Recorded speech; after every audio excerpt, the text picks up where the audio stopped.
Yeremiya 8:21 haravuga ngo mbabajwe n'umubabaro w'abantu banjye ndirabuye kwiheba kuramfashe mbese i Galeyadi nta muti wo mu ruhaba kuki uruguma rw'ubwoko bwanjye rutakiza. Iki ni ikibazo Imana yabazaga ngo mbese kuki umuntu yizera Imana agasenga ariko akabana n'ibikomere bidakira, ngo mbese i Galeyadi nta muti womora, mbese mu rusengero mu itorero nta muti womora uhari. Ariko nubwo Imana ibaza iki kibazo yari yatanze n'igisubizo.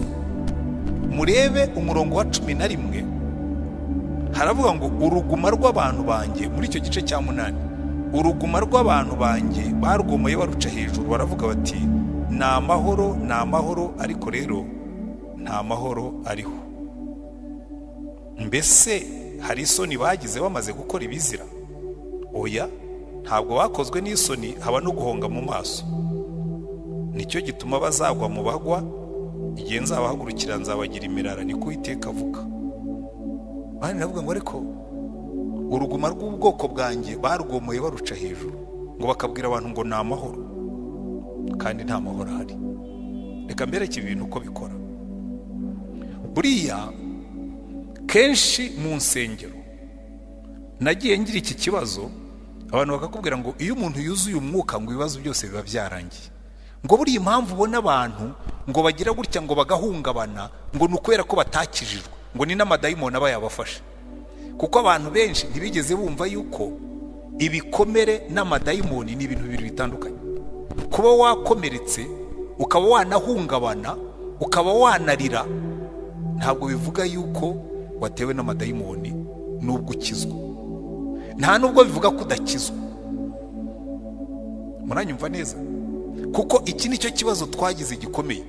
Umuntu nagiye njya mu kwibuka, ubu ngubu byaragabanutse, ntabwo abantu bakirira, kubera ariko nabwo si uko batarira, ahubwo nuko bagiye boroshya ubuhamya bwa bundi buri graphic buvuga uko ibintu byagenze. Muzarebe kubera guhungabana kwagiye kubaho, bene ubwo buhamya bagiye babugabanya, no mu migoroba bakabugabanya, yewe n'imigoroba barayigabanya. Kubera iki? Mu migoroba nibwo abantu bahungabanaga cyane, kuko baba gafite umwanya munini cyane wo kwihugiraho bagahungabana. Noneho uruguma turwomora turuciye hejuru, kuba abantu batagihungabana ntibivuga ko bakize. Nahangaha ubu wampa umwanya nkagenda mbaza buri muntu umwe kuri umwe, wasanga hari abantu benshi batwikiriye ibikomere, baba bazima, bagaragara nkaho ari bazima ariko atari bazima. Reka muze kumbabarira ntinyuke mbabwiza ukuri, sibyo? Muze kumbabarira ntinyuke mbabwiza ukuri, kuko abantu benshi indwara ya mbere y'igikomere, ikibazo cya mbere cy'igikomere ni ukurenzaho. Yakunda gukoresha ikigereranyo cy'ibintu twajyaga dukora kera tukiri abana. Kera twajyaga tugenda tugahinga cyangwa tugatemesha umuhoro, umuntu akitema, yakwitema cyane tugashaka ibitaka. Harabigeze bakora bene ubwo bupfu, mugashaka ibitaka igisebe mukagihoma. Already mukoze ikosa rikomeye cyane, mufashe igisebe mugihomesheje ibitaka. Bivuga ngo gishobora no kwiyinfecta bikaba bibi kurushaho, mwagihomesheje ibitaka. Cyangwa mugashaka ibindi bintu mugahoma kugira ngo amaraso ye gukomeza kuva, ukamera nkaho nta gisebe ufite, ukanataha rwose ukaruma gihe ntunabivuge ko witemye, bakazabibona igisebe cyarabaye igisebe. Abantu benshi nuko bakora, barenzaho. Ndetse abanyarwanda bo turi ba specialiste bo kurenzaho, barakubwira ngo imirenzaho yera ibijumba, ngo uhisha munda, uhisha munda ntiyibwa n'imbwa. Noneho agahinda kawe ukakabika munda, ibije byose ugashyira munda, ibije byose ugashyira munda. Noneho abantu bakajya bibaza ariko uyu muntu uko tubona arimo kugenda yijima, asa nabi, akecura kandi ari muto, yashajijwe n'iki? Agahinda gafungiye munda. N'abanyarwanda barabivugaga ngo ntikica kagira mubi, kakajya kakurya from inside. hari inkuru twigeze kwiga kera, abizi Kilatini barayizi, ndayibuka rwose, titre yayo yitwaga ngo ni courage d'un jeune spartiate, ubutwari bw'umwana w'umuspartiate. Sparta wari umujyi w'Abagiriki wari uzwiho cyane ubutwari. Abantu baho babatozaga kuva bakiri batoya kwihanganira uburibwe n'umubabaro, bakabakoresha imyitozo kuva ari batoya, bakabaryamisha ku mbingo zitagira isaso kugira ngo umwana amenyere ibintu bimujomba n'ibiki. None bukeye akana kamwe kajya ahantu kibaye umwana w'imbwebwe. Imbwebwe ni fox. Abana benshi ndabizi bazi icyongereza, ntabwo bazi imbwebwe mu cyaro naho ndizikiboneka cyane. Yiba akabwebwe gatoya agashyira mu gakanzu ke, ashyiraho umukandara arafunga, hanyuma aragenda. Agira ibyago asanga ahantu hari abantu benshi, nawe ajyamo. Noneho ka kabwebwe uko kabura umwuka kakajya kamurya, kamukubita amenyo kunda, ati he abundi Rwanda wari sepeti byagenze bite ko tubona urimo gushinyika? Ati nta kibazo. Hagacaho umwanya akabwebwe kakinyagambura kagafata ngo katagwa, kakongera kakamukubita amenyo, ati he atari gushaka uyu mwana yabaye iki? Bageze aho ngaho umusaza umwe aravuga ati uyu mwana hari ikintu ahishe hariya, ati mufungurire akanzu turebe. Bakuyeho umukandara akabwebwe karagwa, bakuyeho ikanzu basanga kamuriye inda, uko yagafataga kagiye kamuguguninda arimo aravirirana. Burera n'abantu benshi niko bameze, bafite utubwebwe twinshi bafungiye mu nda barenzaho, kakamukubita amenyo. Utise biti ni ikirunguriro, kakongera kakakubita amenyo, bati se biti aterega ikirungurira cyanjye niko cyabaye. Buriya hari abantu benshi barwaye ibirungurira by'imbwebwe zibarya mu nda kubera ibyo bafungiranye. Muzabaze n'abaganga bazabibabwira. Burya igifu ni hamwe amarangamutima asohokera iyo wahishemo imbere. Hari abantu benshi barwara ibifu, hari abantu benshi barwara za blood pressure, hari abantu benshi barwara n'izindi nyama zo mu nda kubera ibyo bahishe muri bo batasohoye ngo imbwebwe zivemo. Ababitse imbwebwe ndagira ngo uyu mugoroba muzire kure, mubwire Yesu, mubwire ngo hano hari imbwebwe mbitsemo, ndagira ngo uyinkize.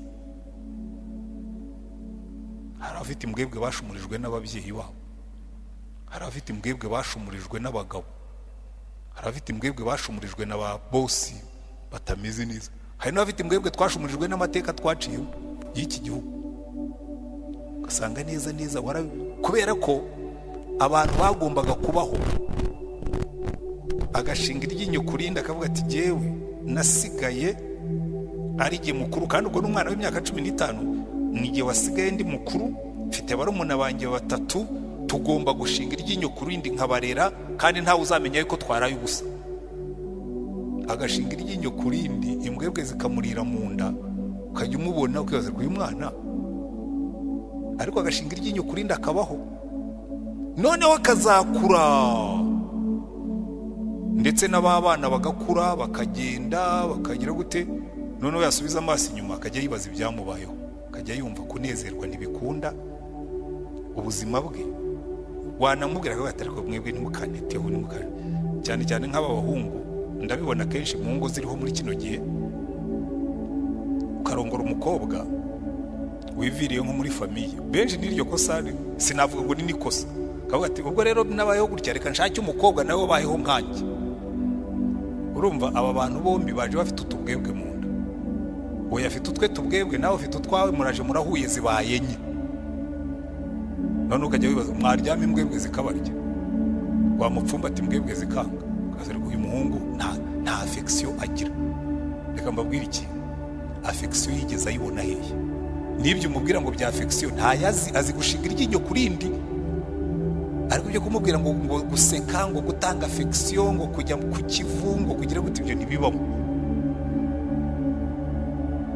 Ntabwo muzi bimeze gutyo. Wasanga na hano hari abicayemo kubwira ati ubu ni giwe pe. Giwe nanditse igitabo, ariko nyitewe umwete no gufasha abandi. Nanjye nsanga ari n'utubwebwe twakuriyemo. Hari chapitre ya 2 narayanditse amarira araza, n'ubu ngubu abantu bose bagisoma. Iyo chapitre yarijije abantu benshi kuko bayigeraho nabo bakarira, kuko irimo imbwebwe nyinshi. iyo nise story in childhood, kuko sinigeze mba umwana. Hahandi wicara ukajya mu bintu by'ubwana, kureba urushishi ruhaka n'urwabyaye n'uruhetse umwana, nta gihe cyo kuba cyo kujenjeka nigeze ngira mu buzima. Gihe cyo kujenjeka navaga mu rugo niruka njya ku ishuri, nkavayo niruka njya mu rugo nkavayo, kandi ubwo ariko ngenda ntekereza ariko nkanjye papa yagiye hehe papa. Hanyuma imbwebwe zikagenda zikura ku buryo ubu mu bantu ubwira ngo bajye muri vacances, aho nakoze hose bya bintu abantu ngo bafata konje, ndi mu bantu batazi gufata konje ngo nyuma arisha iki.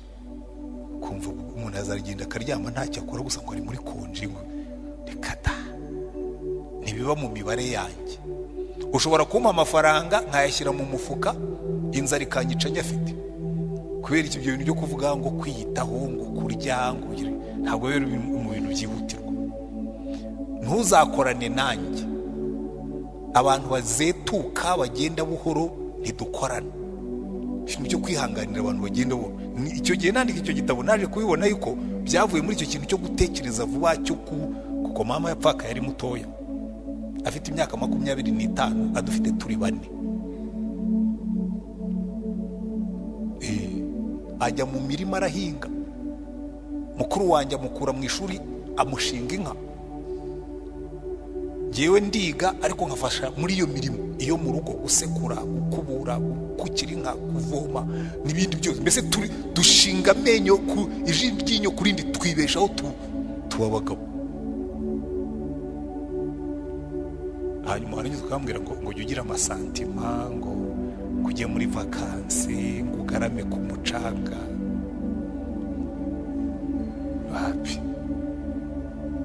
ubu nibwo ngerageza kubizura, ariko nabwo bikaza. Ese uzazura ibintu byapfuye uri umwana ubizura ushaje? Igihe byagombaga kuzuka nibwo u Rwanda rwongera rusubira hasi. Nari maze kurongora muri za 90, nibwo narongoye, ndongora n'umugore nibura wari no kuza kongeramo ibyo ntafite, kuko iwabo bari bahari, bari abana 12 mu muryango, iwabo bafite inka, mbese aza yitwa Kayitesi, mbese ibintu byose abana biwabo bose ni bateta, ni ba Kayitesi n'uwiteto n'ingutete, ngo navuga ntuyu nguyu kabisa agiye kubitunganya. Genocide yisitiza tuyisohokamo, tugiye kwikorera ibikomere by'abandi. Mitira muri AAA, nirirwa mbwiriza mu magereza, nirirwa ndimo gufasha imfubyi n'abapfakazi. None ibyo mbivamo igihe cyaragiye. Ndavuga ni fine, ubu ngubu igisigaye ni ukwiyomora ibikomere, ariko ibyo kuzagarura ibyo bihe byatakaye byaragiye. Uze ntubyumva? Abameze batyo mwese mu mpepere mbabwire ngo pole, that's life. Ibyo rero ariko ikintu cyiza kibamo iyo ubizi ukavuga ngo ibi bintu bindimo, ntabwo bikwica, ntabwo wigunga, ntabwo wiheba. Ukora icyo bita wound management, gucunga ibikomere bigakira. Kandi Yesu nicyo cyamuzanye, yaje kudukiza ibikomere byacu. Ariko inzira ya mbere yo kugira ngo ukire ibikomere ni ukwemera kubifite. Abantu benshi igituma badakira ibikomere byabo bagerageza kubihisha, cyane cyane noneho kubera context twabayemo. Mujye mumbabarira kandi mvugishe injangwe nzita injangwe. Hari umuntu uba ahantu akavuga ati abadukikije aha bose nibo batubabaje, maze ujye ukora uko ushoboye ntibazahabibone, ntibazabona amarira yawe. Ukarumagihwa, ugafunga amarira, ukaba brave.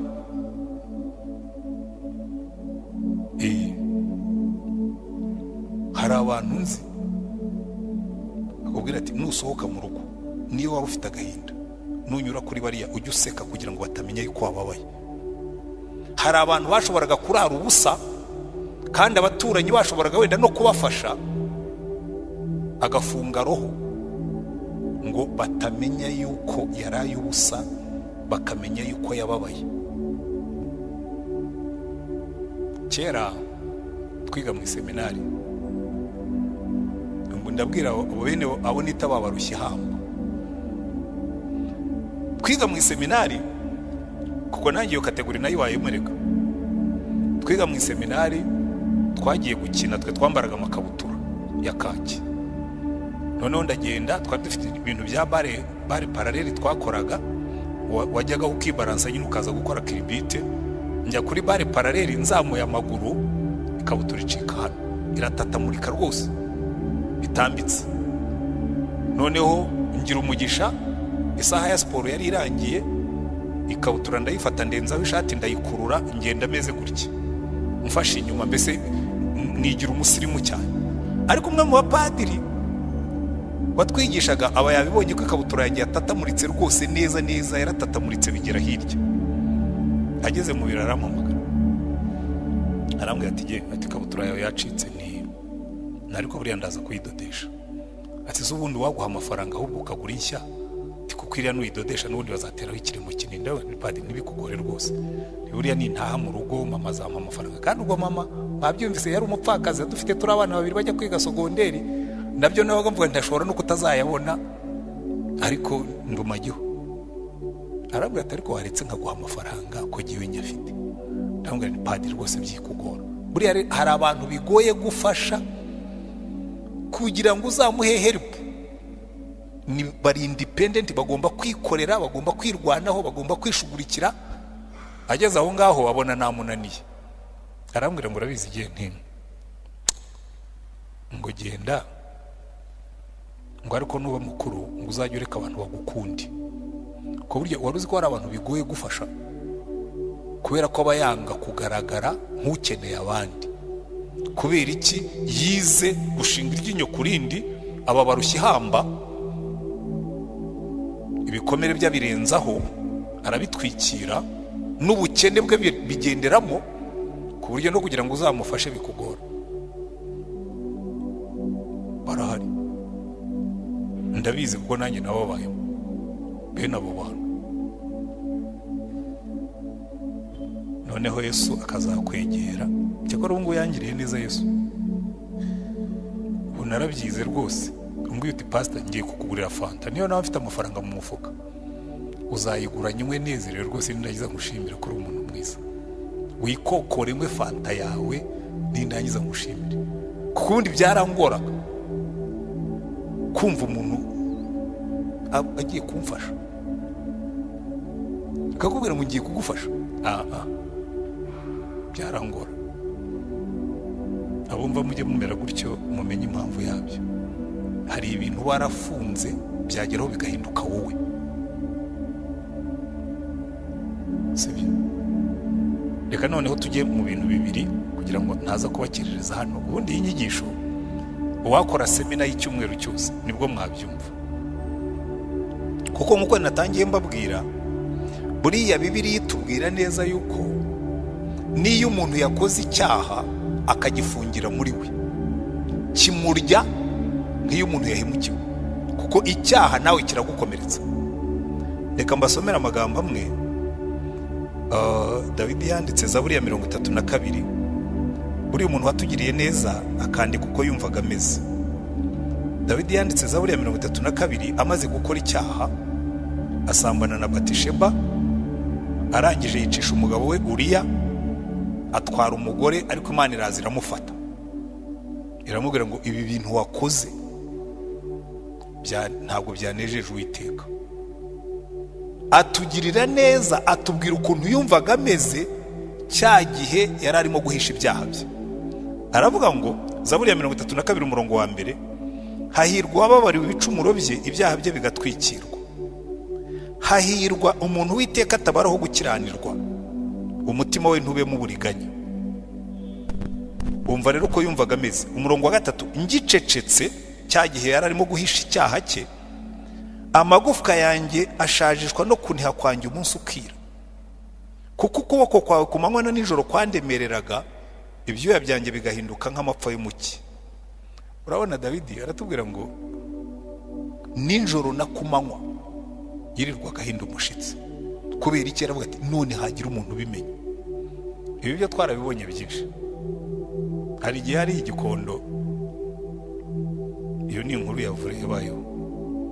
umwana w'umusirikare yazamutse afite ikimoto cyamupfiriyeho hari muri 1995 azamuka yisunikira moto yamupfiriyeho ageze hari aho bita kwa Mironko asanga umusore ahagaze ku muhanda ameze gutya ahambwa ati shati kwimoto yananiye waje ukansunikisha ngo ya rwose ngo ntumfate ngo jewe nta muntu nisha amugaterega jewe nakubwiye ngo nsunikisha moto ngo ya rwose ngo ntumfate ngo jewe ngo nta muntu nigeze nica ahubwo atahubwo urabizi ngwino tugende ibyo bintu urabisobanura tugeze iyo tugiye aramufata umuntu ashobora kwivamo akavuga ibyaha yakoze nta n'urimo kubimubaza kubera iki abonye umusirikare yumva ko umusirikare agiye kumufata atangira kumusaba imbabazi kandi atari byo yamubwiraga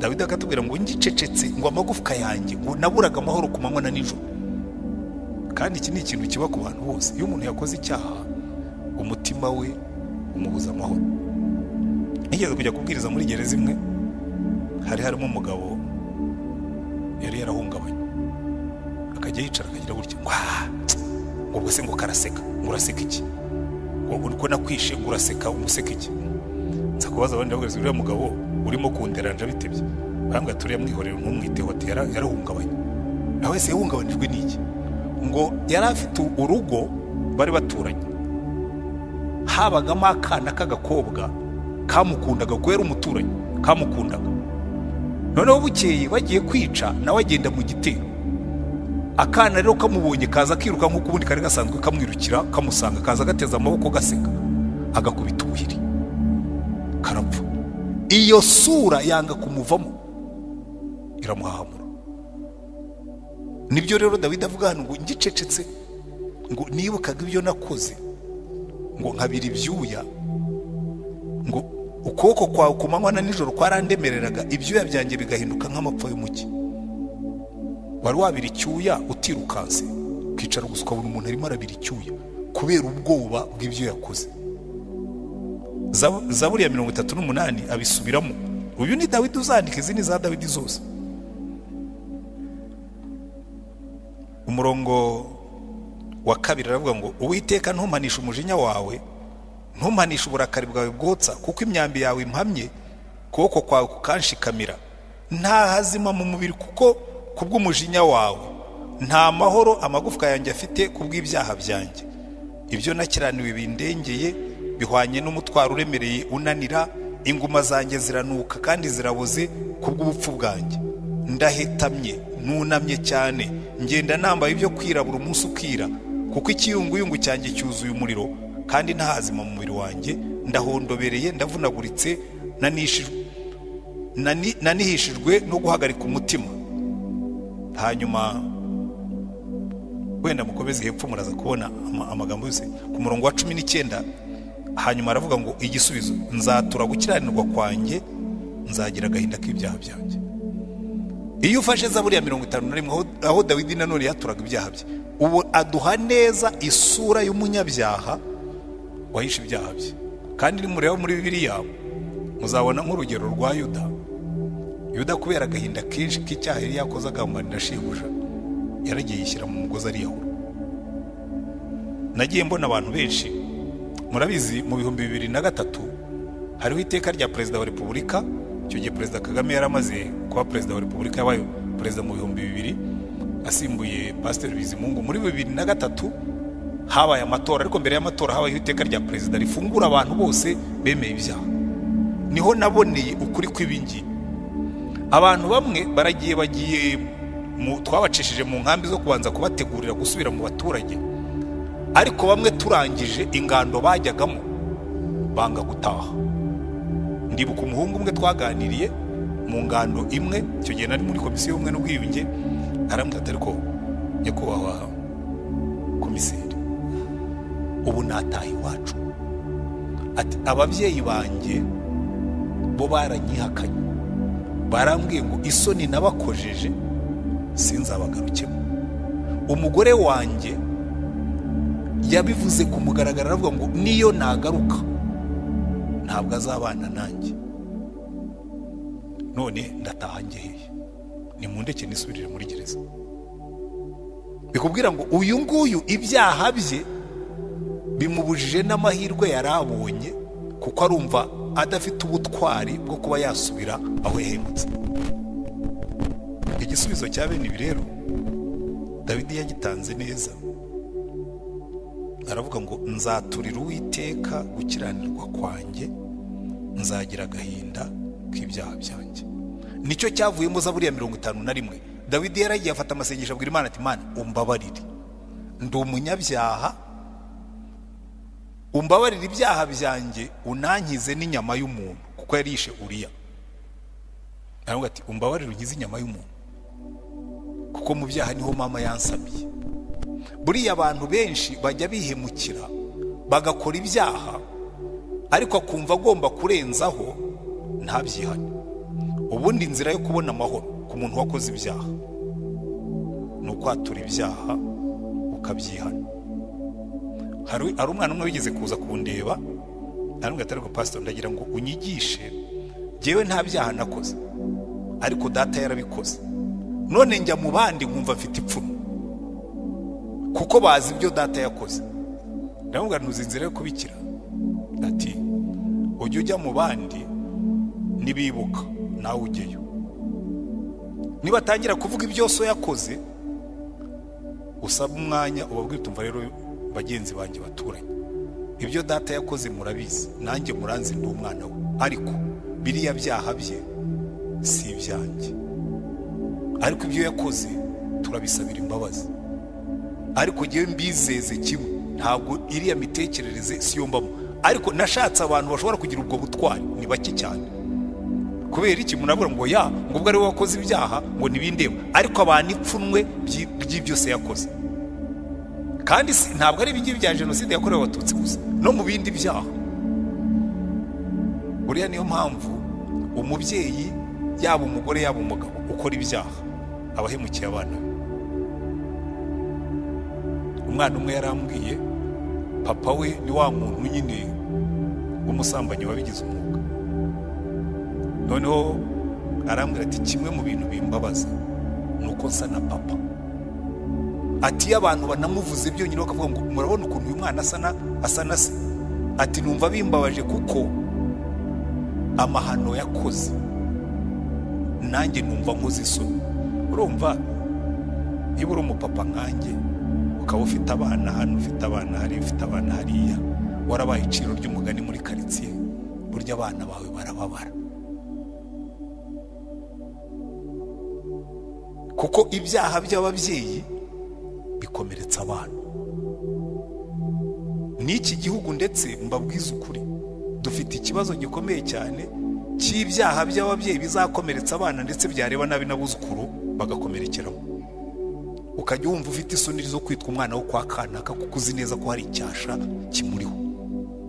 Kandi ibi ngibi Bibiliya bivuga neza mu maganya ya Yeremiya, hari ahantu avuga ngo mva twagize ibyago, ababyeyi bacu bakoze ibyaha, none twebwe twikoreye. Reka nyabasomere, ni mu gice cya 5 umurongo wa 7.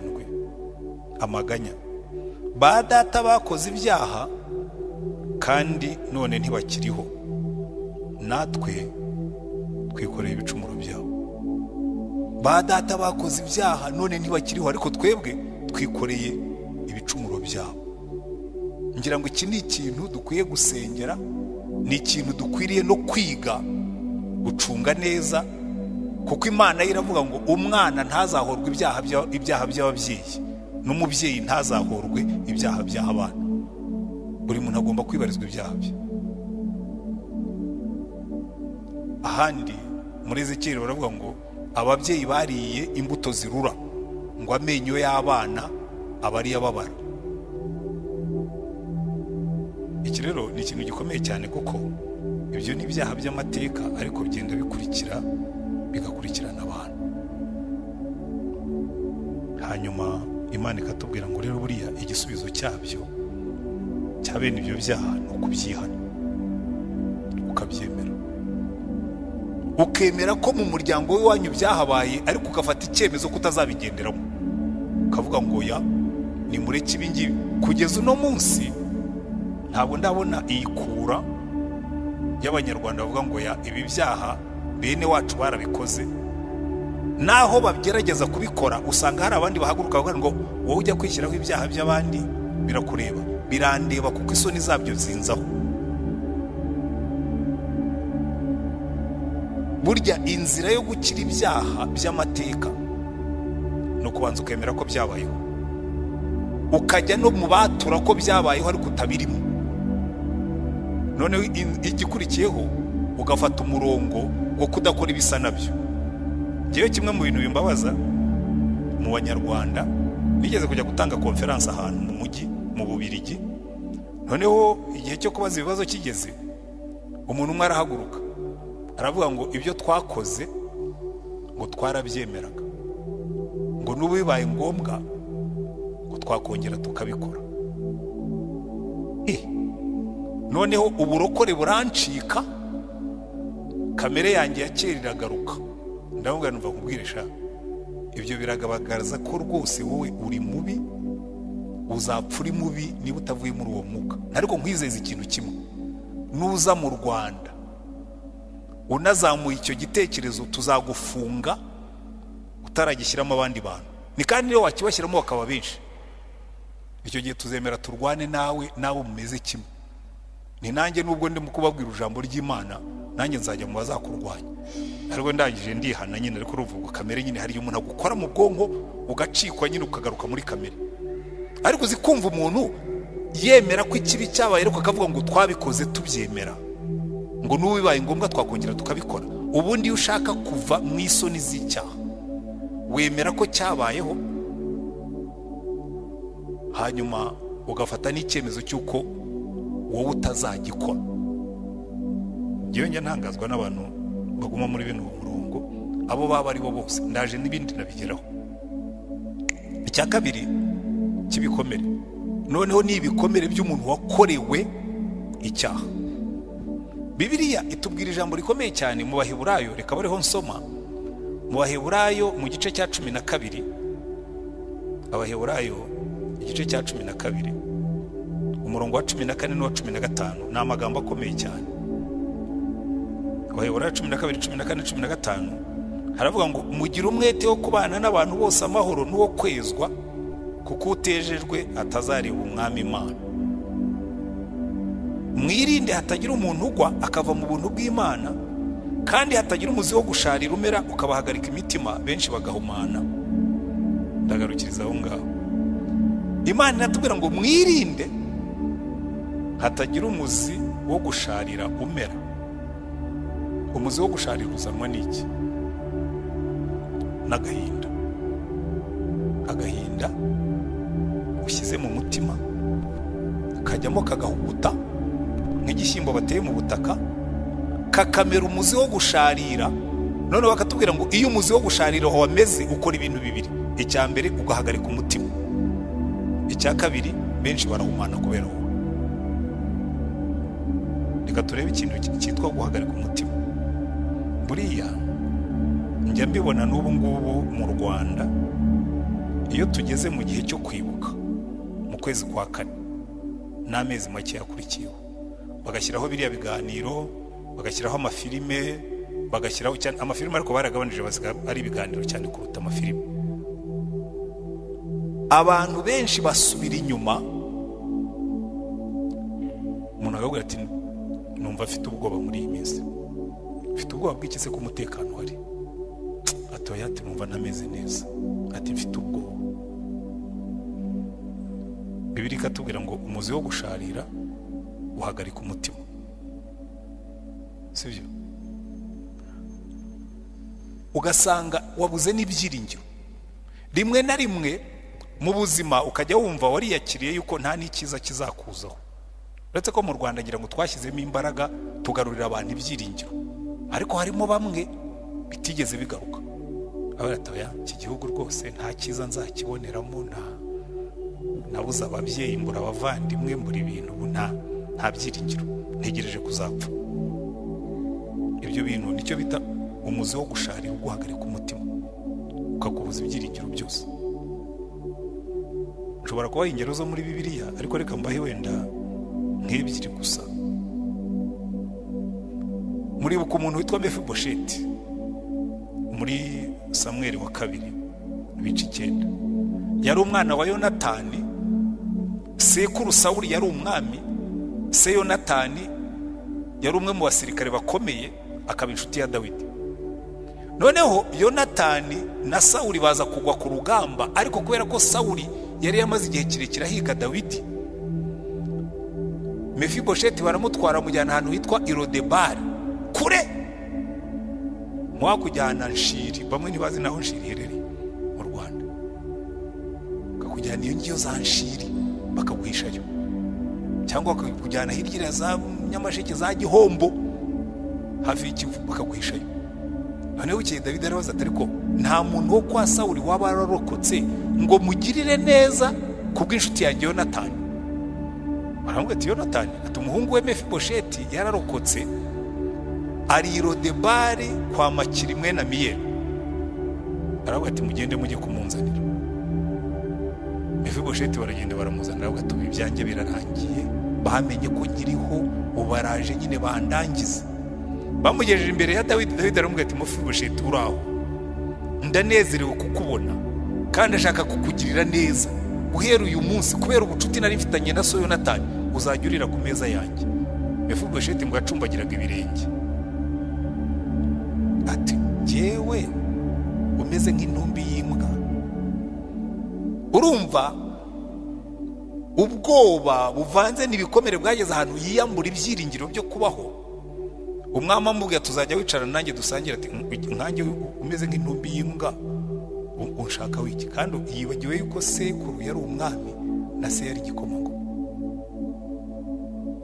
Ariko kubera ibikomere by'amateka ye yihinduye intumbi y'imbwa, yihinduye umuntu w'imbura agaciro. Buriya rero ni ikintu gikomeye cyane. Muribuka n'umuntu wabaga ku kidendezi cya Betesida mu butumwa bwiza bwa Yohana ibice 5. Yesu yaraje amusanga aho ngaho. Buriya ari n'amahirwe tubura. Nawe atariko singiye no kwigora, ubuse ndigora njya gukora ibizamini by'iki? Nta mpamvu, nta amahirwe ntabonye kera, sindiwe yabona ubu ngubu. Umutima umuzi wo gusharira utwambura ibyiringiro. Yesu araza amuhagarara iruhande aramubwira ati se urashaka gukira? Aho kugira ngo amubwire ati yenda bishaka, tangira ngo nakira neza. Abandi baba bafite bene wabo barabazana bakabicara iruhande, jewe singira n'uwo mbwira, mba ndahandi jyenyine. Umuntu aje kumufasha, aho kugira ngo amubwire ati rwose mfasha, niba ushobora kwicara hano kanagamo, ahubwo atangiye kumutondagurira impamvu, amuhanga impamvu zituma bidashoboka. Yesu aramureba ngo amugirire impuhwe, ngo amenye ko hamaze igihe kirekire, aramubwira ati terura ingobyi yawe uhaguruke ugende. Hari abantu bakeneye ko Yesu ababwira ngo terura ingobyi yawe uhaguruke ugende, ugarure ibyiringiro. Amen. Kuko umuzi wo gusharira ujya udufata ukatubuza amahirwe. Umuntu akabyemera ko rwose nta kintu, nta cyiza azabonera muri iyi si. Umuzi wo gusharira. Mwibuka umugore witwa Naomi mu gitabo cya Rusi. Muze kubyisomera, ndimo ndihuta kuko igihe kirimo kiragenda, kandi ndacyafite agace kanini k'inyigisho nshaka kurangirizaho. Ntuzigishe inyigisho ngo ugarukire ku bibazo udatanze ibisubizo. Ni nk'umuganga wasuzuma indwara urwaye ntaguhe umuti uyivura. Naomi avuye aho yari yarahungiye, aratashya asubiye iwabo i Betelehemu, avuye mu gihugu cy'Imowabu. Ngo ageze kure azanye n'umukazana we Rusi, ngo abagore bo mu mudugudu bamubonye b'i Betelehemu baravuga ngo uriya ni Naomi se? Kuko ubundi izina Naomi byavugaga gikundiro cyangwa mutesi. Bamubonye baravuga ngo uriya ni Naomi, uriya ni gikundiro, uriya ni mutesi, uriya ni mukundwa. Arababwira ngo ya, iryo zina narariretse, nimukanyite Naomi, mujye munyita Mara, kuko Uwiteka yangaburiye ibisharira. Nagiye nuzuye, none ngarutse naregereye. Munyitira iki Naomi? Mwanyise Mara, uwashaririwe. Urumva uyu nguyu umuzi wo gusharira wageze aho ngaho uhinduka uhinduka izina rye. Niyo mpamvu bivuga ngo ntukemerere umuzi wo gusharira yuko umera, kuko numera uzaguhagarika umutima. Noneho icyanyuma aravuga ngo benshi bagahumana, kuko iyo wagize umuzi usharira, umva urakabona ugira umuzi usharira uri muto, ntuzagira umuzi usharira uri umubyeyi, kuko uwo muzi usharira niwe ugaburira abana bawe. Muri ibintu byinshi mubona muri iki gihugu biva mu mizi isharira ababyeyi bagiye bagaburira abana. Reka mbaho urugero no mu ruhande buriya n'abantu babaye intera hamwe bamwerega bari barariye imizi isharira. Aho twari dutuye hano muri Kigali muri 94 nahatuye muri 90, nari nturanye n'umugabo, noneho muri 90 ngira ngo na gatatu, hari na gatatu niba nibuka neza, abantu bitwaga abakombozi baraho muri PSD n'abapeyeri bafatanye nabo bitwaga amajyogi yo muri MDR yatwagira Mungu, baza kurwana n'intera hamwe n'impuzamugambi hariya aho twita Rwandex. Icyo gihe intuza ya Rwandex yakoreraga hariya bamwe barayizi. Noneho rero ndahanyura, icyo gihe iyo washakaga kunyura bene aho hantu hari imidari twambaraga yanditseho Jesus Seigneur, ugafata Bibiliya yawe ukagenda. Icyo gihe ni intera hamwe n'impuzamugambi, akenshi baba bagufite Bibiliya baravuga ngo bariya bo ngo nawo mu ishyaka rya Yesu barakureka kugacaho. Noneho ndagenda, uwo muhungu we twari tunaziranye kuko twari duturanye, bari barangije kurwana mu masaha nk'aya ngaya turazamukana. Noneho ndamubaza nawe se buriya mwapfaga iki koko? Bariya abana ko mwese muri abasore mwapfaga iki? Arambwira ati nicyo gihe banyitaga pastori, nari nta pastori ko banyitaga pastori ko navuga ku butumwa. Ati ati mubwire pastori, ati bariya abanyanduga, ati papa yarabambwiye ngo umunyanduga yamwimishije akazi k'ubukapita. Urumva akazi k'ubukapita katumye, kuko yabimubwiye uyu musore arakariye abanyanduga atanazi, arakariye abana batoya batanabigizemo uruhare, arimo ararwana. Ndavuga nise ko mwakubitaga n'abatutsi bo mwapfaga iki? Arabanza arandeba ngo umva rero mubwire ngo we turaturanye ngo inshuti ya papa. Kandi koko se nubwo yari intera hamwe twari twarabaye inshuti, kubera ko burya nushaka ko abantu bagukunda ujye ubafasha. Hari umwana we narihiriraga mu ishuri, urumva nyine ubwo nari sponsor, nari sponsor nyine bakamfata neza ko ndi sponsor. Noneho rero arambwira ati rero mubwire, aturetse yuko wowe uri mwiza, atari kubundi abatutsi ati ni abantu babi. Ati papa yarambwiye ngo umututsi yigeze gukubita sogokuru inkoni. Urumva uyu mwana atwaye umujinya wa se n'uwa sekuru, iyo mijinya nta ruhare yayigizemo, ariko irimo iramukoresha ibibi. Tuzamuka mubwira ubutumwa ariko ntiyabwumvise, kuko nyine yari afite ibintu nkabona se buriya muzunguka iki ko murimo kurwana, ko muri urubyiruko bazakugira ministre, bazakugira iki? Ati ati we ntabwo bizi, atuzi iyo buriyo twicaye, ati ministre agashyira ukuboko mu ikazi akakuramo icupa rya byeri, nanjye nkashyiramo akuramo icupa rya byeri. Buriya biroroshye kuyobya urubyiruko, ariko bivuye nicyo niba kubigisha n'uyu muzi wo gusharira ukontaminating abantu benshi, ukanduza abantu benshi. Nuno munsi muri ikibazo dufite ku bana babyawe n'abantu bacitse ku icumu rya jenoside yakorewe Abatutsi, kugira ngo uzabane n'umuntu wababajwe, wababaye, we kwinheritinga, we gutwara umurage w'agahinda ke, biragoye. Ntabwo ushobora kubana n'umuntu wababaye ngo we gutwara agahinda ke. Kandi iyo utwaye agahinda ke uratangira ukitwara nabi, ukajya ufata abantu ukabanga, ugafata abandi ukabarenganya, ugafata abandi ukababwira nabi, bakakwanga. Jewe buriya ni n'ikintu abantu benshi batazi, iyo utangiye kwanga abantu nabo bakwitura kukwanga.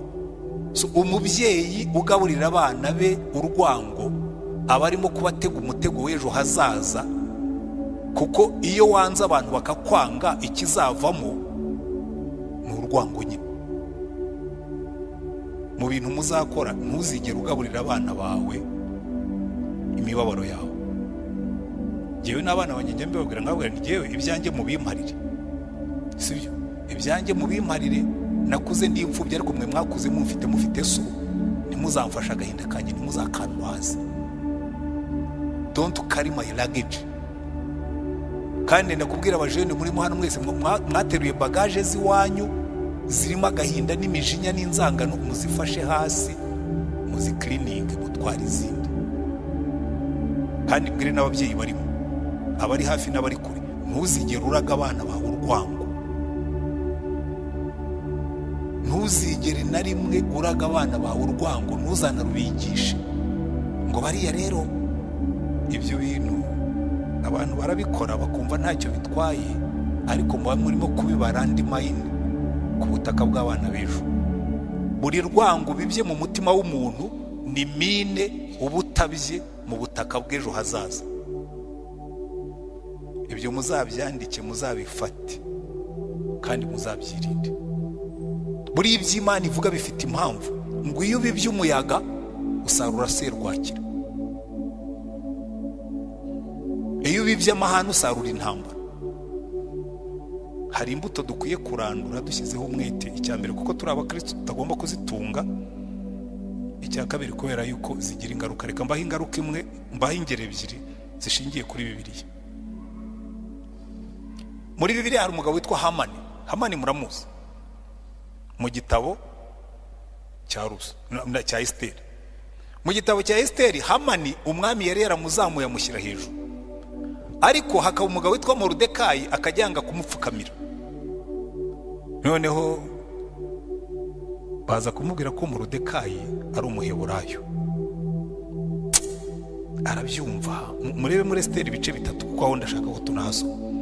Arabyumva ati burya wa mugabo unsuzugura, wa mugabo utampfukamira nk'abandi, yongeyeho no kuba umuheburayo. Henga nze nkwereke. Ikintu kibabaje nuko icyemezo yafashe cyamugizeho ingaruka.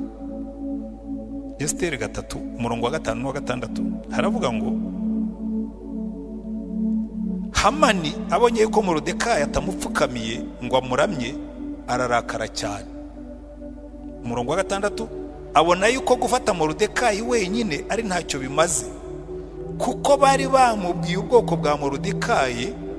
Nicyo cyatumye Hamani ashaka uburyo bwo kurimbura abayuda bose bari mu gihugu cya Ahasuwerusi cyose, ari bo bwoko bwa Moridekayi. Hamani afashe icyemezo cyo gukora genocide kubera ko yibutse yuko uyu nimutangira mukabona Hamani batangira kumuvuga ngo Hamani mwene Hamedata w'Umwagagi. Umwami Agagi niwe wayoboraga Abamaleki mu gihe cya Samweli, yapfuye mu gihe cy'umwami Sawuli. Hagati ya Agagi na Hamani haciyemo imyaka igera muri 500, ariko kubera amateka yagiye aherezwa, kuko burya urwango rurahererekana rukazageza ahantu rukugiraho ingaruka abaruguteyemo batagihari. Hamani afata icyemezo cyo kurimbura abayuda, ariko birahinduka. Ntiyamenya yuko Esiteri ari umuyudakazi kandi ari umugore w'umwami. Icyavuyemo, Hamani bamumanitse ku giti. Ingaruka mbi. N'abari mu ikipe ye icyo gihe habayemo icyo bise Purimu, kiyobowe na Moridekayi, kuko umwami yaramuzamuye. Bibuka ko Moridekayi yigeze kuburira umwami ko yigeze kugira umumaro. Bamuzamuye, Moridekayi aravuga ati natwe tugomba kubihoreraho, abashatse kutwica mureke tubumvishe ko dufite ikofe rikomeye, noneho tubakande. Barabakanda. Ariko byavuye kuri Hamani, byavuye ku rwango yarazwe ruva mu gisekuru rujya mu kindi. Nshobora kuba n'urundi rugero muri Samweli wa 2 harimo abantu bitwa Abagibeyoni.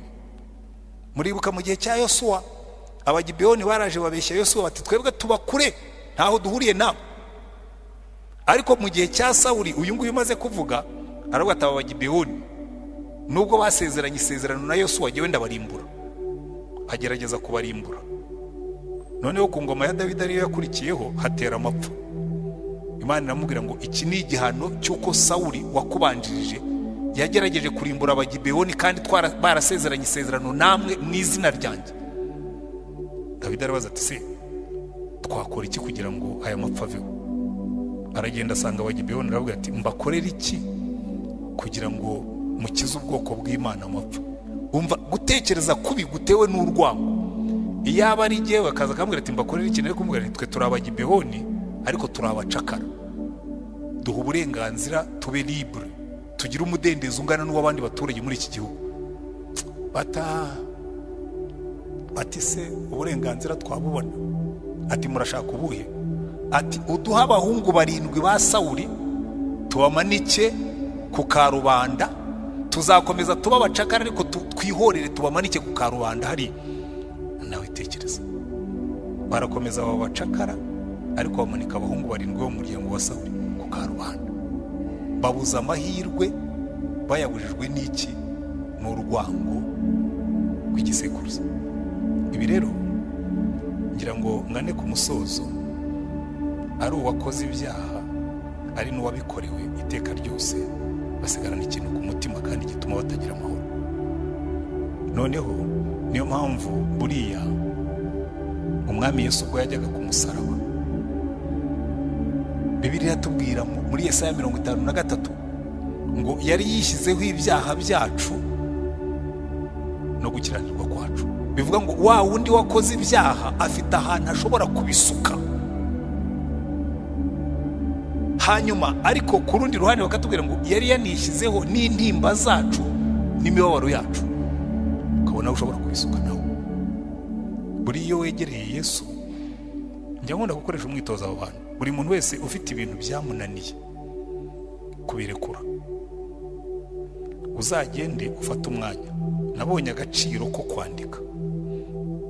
Uzagende ufata umwanya, niyo utakwandika wicarane na Yesu muri mwenyine, umutekerereze inkuru yawe nk'uko ndimo kubabwira.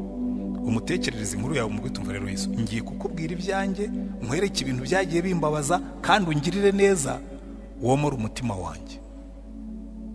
Ibi mbabwira jewe narabikoze birakunda, ariko nabikoze ntaranamenya yuko bizagirira umumaro abandi. Jewe reka noneho mbaho ubuhamya bugufi. Jewe ngo nkunze kubibabwira, papa bamwishe mfite imyaka 5, nari mutoya. Papa yari umucuruzi, afite iduka, afite ubwato buroba amafi muri Muhazi. Baramwishe, ubwato abandi barabutwaye, iduka naryo bararisahuye, baranarishe. Tuvuye ku muryango umeze neza w'abana bagira papa ujya Bugande akatuzanira bombo mu bintu nakundaga. Niyo papa yabaga agiye Bugande kurangura, kuko yazaga yari afite igare yazagaho, yari afite ikote bitaga shati kote, ikote rifite imifuka hano na hano, ikote rya shati kote. Akazanamo amabombo, noneho yaza tukagenda twiruka tukajya gukuramo amabombo afite imihiro, amabombo y'amadivani yayakuraga i Bugande nyine avuye kurangura. Tuvuye muri iyo family imeze gutyo, dusigara aho ngaho. Hajya mbona mama arira nijoro, bibukeye n'amarira arashira, ariko ahindura isura neza neza, adushyira ku murongo twese, araturegimentinga nk'abasirikare, bituma tubaho. Ariko nkura mfite umujinya. Tugira ibyago muri 73 barongera baratwirukana mu ishuri, nongera kuri bagaje yanjye y'umujinya n'urwango. Ariko tugira Imana ko twebwe twize mu seminari, ubwo nibo ndahina inkuru ko twebwe twagize Imana twiga mu seminari, baratugarura. Ariko tugaruka wa mujinya ntaho wagiye, tuwusengeraho tuwigiraho, ariko jye wangizeho consequence. Ubundi icyo gihe batwirukana muri 73, ubundi njya kwiga muri secondaire nari umuhanga. Muri primaire, jewe primaire nayize mu myaka 5, uwa mbere n'uwa kabiri narabifatanije nimukira mu wa 3, ndikomereza. Ngeze mu wa 6 rwose, mu myaka yose nize muri primaire ngira ngoretse rimwe cyangwa kabiri nibwo ntabaye uwa mbere. Ngeze muri secondaire nari nzi ko nzakomeza nkaba uwa mbere, nsanga hari abandi bana bazi no kwiga. Munsi igihembwe cya mbere baraporokaramye uwa mbere numva si jyewe, uwa kabiri numva shwi, uwa 3 numva shwi, uwa 4 numva shwi, uwa 5 wapi, uwa 6 wapi, nza ndi uwa 7. Ariko bagiye kugera ku wa 4 namaze gukubita amarira hasi ndimo kurira. Ariko ntangira kwiga, ndavuga nti byari byose umwanya wanjye ngomba kuwusubirana tu. Icyo gihe rero batwirukanye, umwanya wanjye nawo usubiranye. Bamaze kutwirukana, turagenda tuvuyeyo numva ibyiringiro byaheze, ndabona ntacyo nigira, n'ubundi bazatwirukana, n'ubundi niyo twarangiza nta kazi bazaduha, mbese ibyiringiro byose birahera. Icyakora nkaba uwa kabiri, undi mwana akaba uwa mbere, hari umusore twiganye yabaga uwa mbere nkaba uwa kabiri, turinda turangiza. Iyo myanya ibiri yari reserve, iyo waporokramaga yabaga ari uwa mbere nkaba uwa kabiri, n'ukurikiye we yabaga afite amanota makeya nyuma yacu. Turangiza sogonderi, toroma irimo. Niki cyamvuye toroma mo gake, tuje gusaba buruse yo kujya muri universite, ndongera muhura nayo. Hari umugore yakoraga muri bureau de buruse, yari umudamu munini wirabura, twamwitaga monument. Abana bose baramutinyaga, ariko giye yanyigirijeho nkana. Ndagiye muhaye ibyangombwa, arabirebye kuko twasabaga buruse nyine tutwaye ibyangombwa. Arabirebye, ageze kuri identité complète mbona yitinzeho. Arareba, yobura amaso arandeba, arongera arikonkomara ngo ari imyoza, ibipapuro bijugunya hasi. Ngo nsohoka nihebye noneho burundu, ndavuga ni na buruse ntayo bazampa, ngi wacu mu cyaro nsaba akazi k'ubwarimu. Bahangirira neza barakama. Muri kilometero 8 z'iwacu nkajya mbyuka mu gitondo, byanteye kumenya gusenga. Ariko Mana wambabariye ukangiza akazi, wambabariye ukanjyana hafi y'iwacu, niyo nabura buruse ariko ukanjyana hafi y'iwacu, wambabariye Mana ukabijyamo. Ibijyamo koko bahamagaye babonye buruse, numva nige bahereyeho. Numva ibyiringiro biragarutse. Amanota nabonye muri universite arutayo nabonaga muri sogonderi.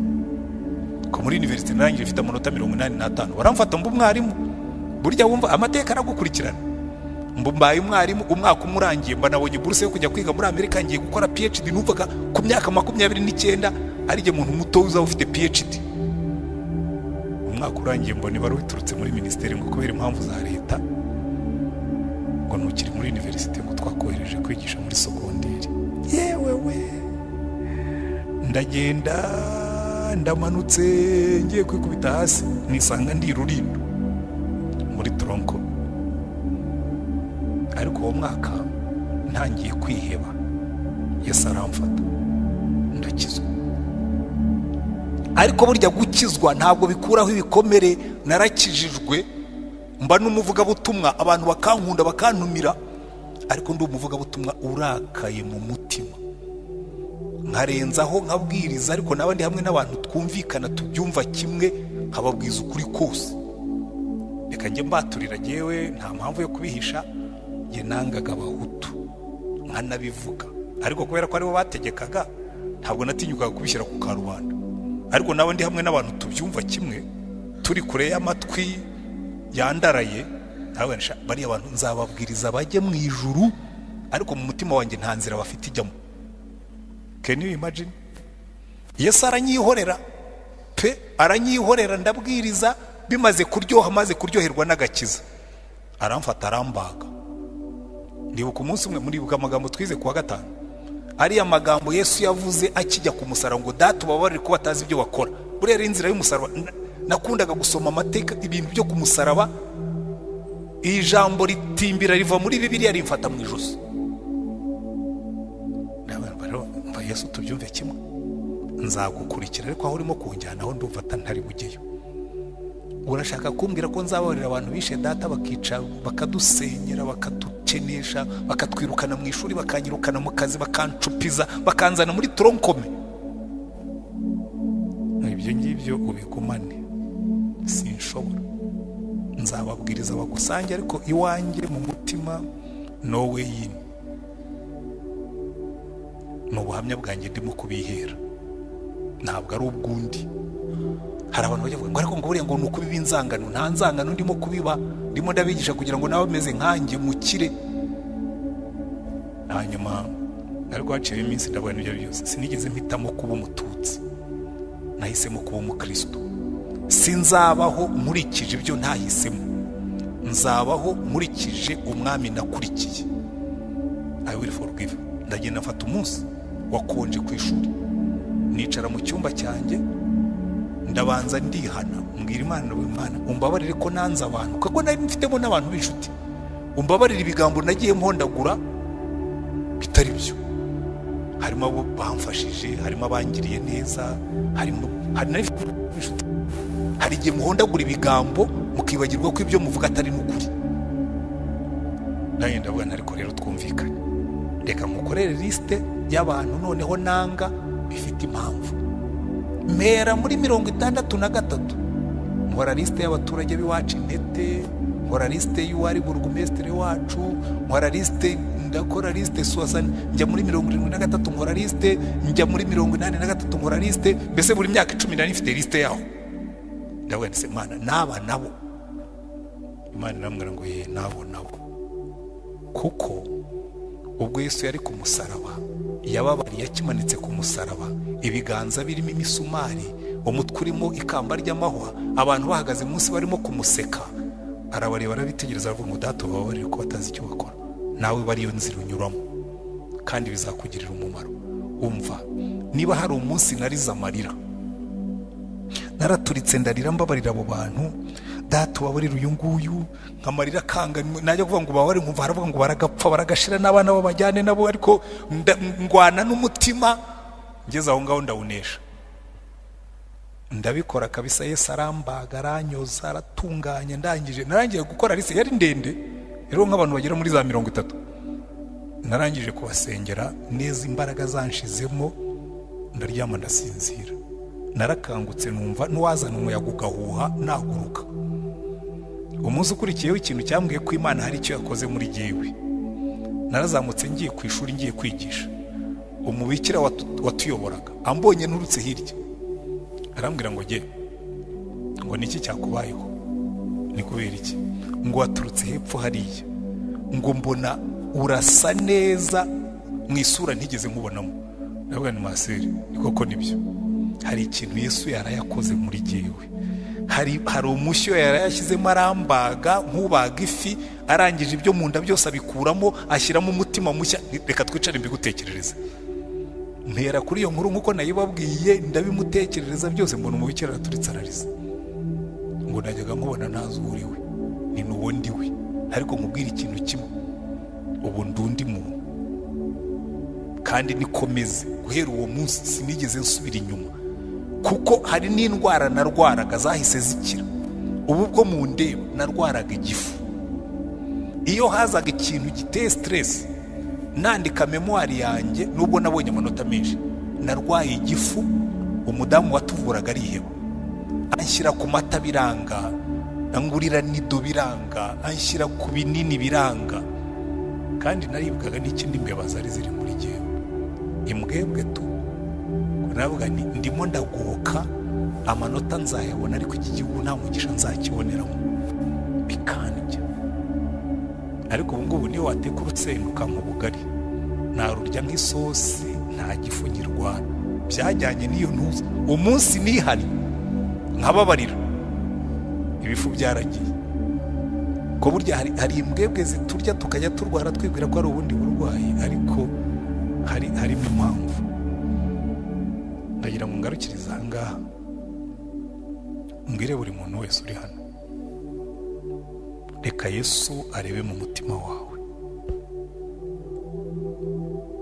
wirebemo imbere, kuko hari ubwo twishakira ibisobanuro. Nibyo nenda kubabwira, njyewe abo bantu bagera kuri 30 nabwiraga Yesu, mva Yesu, abandi bo ndabizi rwose byari prejudice, byari ibintu bidafite ishingiro, ariko aba uyu uramuzi n'imbiri yari afite, uyu nguyu uramuzi ahagaze iwacu yambaye agakabutura kanjye, reka bose nari ngifite picture yabo mu maso, uyu uramuzi. Hari nubwo najyaga mbibwira mama akambwira atari ko ibyo bintu urabeshya. Ubwo ibyo bintu urabizi? By the way, ikigusetsa ibyo bimwe navangaga bya 61 na 63, ko burya abantu ntibagira amatariki mu mutwe. Nkambwira mama ndabizi, ndabyibuka, kuko byari byarafashe mu mutwe. Burya hari ibintu umwana yibuka, ibintu byamunejeje n'ibyamubabaje ntibiva mu mutwe w'umwana. Nabyo burya mujye mubyitondera, nubabaza umwana ujye umenya ko ashobora kutazabyibagirwa. Umwana muto mujye mwitondera uburyo muhafata. Ariko Yesu yaraminduye, kandi ibyo Yesu yankoreye nawe ashobora kubigukorera. Numwemerera ukajya imbere ugatwikura ukamubwira mumva rero Mwami Yesu, iyi bagaje ndayigendana kandi ashaka kuyigusigira. ndashaka kudesharije uyu munsi ayigusigira, yaba ari y'ibyaha ukaba ufite umuntu wahemukiye. Ewe hari abantu bahemuka ubuhemu bwe bukamukurikira, atari n'ibi bya jenoside yakorewe abatutsi, oya ubuhemu busanzwe. Umuhungu atera umukobwa inda, reka wenda mbayiyongeyeho kuko sinzi impamvu nje mu mutwe. Umuhungu umwe twigeze kuganira yateye umukobwa inda, hanyuma aramufasha bayikuramo, amujyana nawe ati nta mwana wawe nshaka, ndaguha amafaranga y'inda tugende tuyikuremo. Bayikuramo, ntiyanamurongora arongora undi. Noneho batinze gutwita aza kundeba, arambwira ati pastor, mfite ikibazo. Ufite ikibazo ki?